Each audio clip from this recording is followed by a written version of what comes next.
So in our guidelines, still on page G3, it talks about NEC means not elsewhere classifiable. It's an abbreviation in the alphabetical index that means other specified when a specific code is not available. For a condition, the alphabetical index directs you to directs the coder to the other condition. So like, I think it was like arthrosclerosis or coronary artery disease. It's not under like disease and coronary.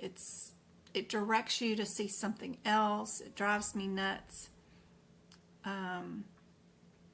It's one of those common ones in the circulatory system, right? The alphabetical index will direct the coder to use other specified codes in the tabular list. In the NOS, it says not otherwise specified. This abbreviation is equivalent to unspecified, so we pick our unspecified codes in those areas. Some notes that I like to write for that.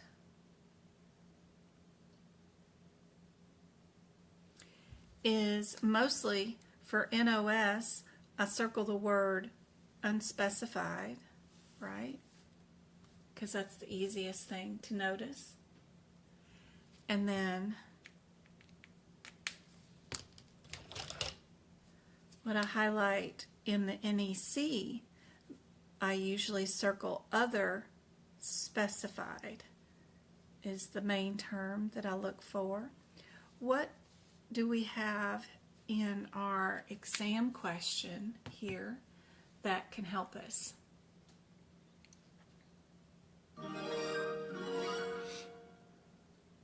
Eliane Araujo has become a member. Oh, yay! I hope that access to all the book prep videos and everything helps you guys out. That is awesome. The higher the tier that you get, the faster you get access to the videos. Other than that, everybody gets access to the same videos eventually. But if you want the fastest, that's what we do with the highest tier, because YouTube requires I have 3 tiers, and I got to do something. This one's B. Michelle says, let's see, NOS indicates that a specific code could not be located. And then NEC indicates that the code does not exist. Or B, NOS indicates specific code is not otherwise specified. And then NEC indicates that the code is not elsewhere classified. Other or elsewhere. Isn't that crazy? One little word differences. C says NOS and NEC are interchangeable, and we can use these terms with our unspecified codes.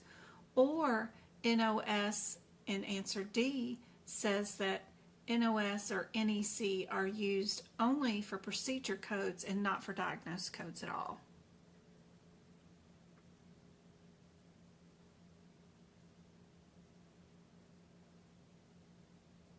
Yep.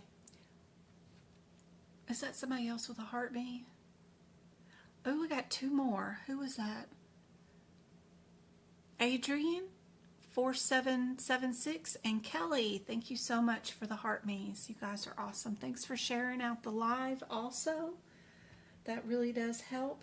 We let other people know that, you know, the live is on and available, and maybe help other coders. Thank you for all the tappy taps. That is also very helpful. Yes, B is our answer for this one. We've got an explanation here too. And then I did post one tiny little blurb right here for you guys that there is one exception to this rule. When you are coding NEC or NOS, there's always an exception to every single rule, usually, right?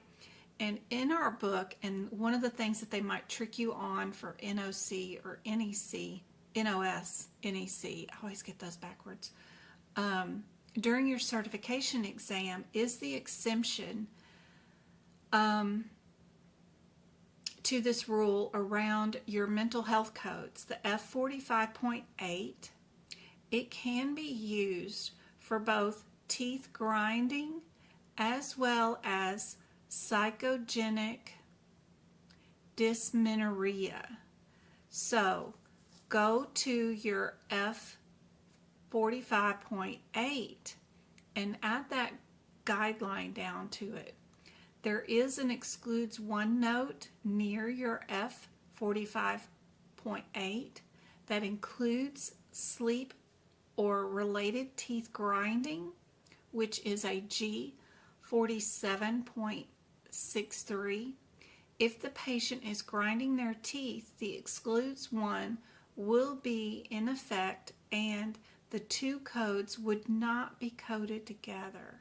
And if the patient has psychogenic dysmenorrhea and sleep-related teeth grinding, the two codes F45.8 and G47.63 can be used together.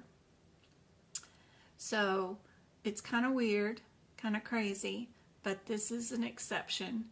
And I believe I've heard about teeth grinding being on the certification exam, so that's why I put this here. You guys can work with this and screenshot it or whatever and look at this guideline later.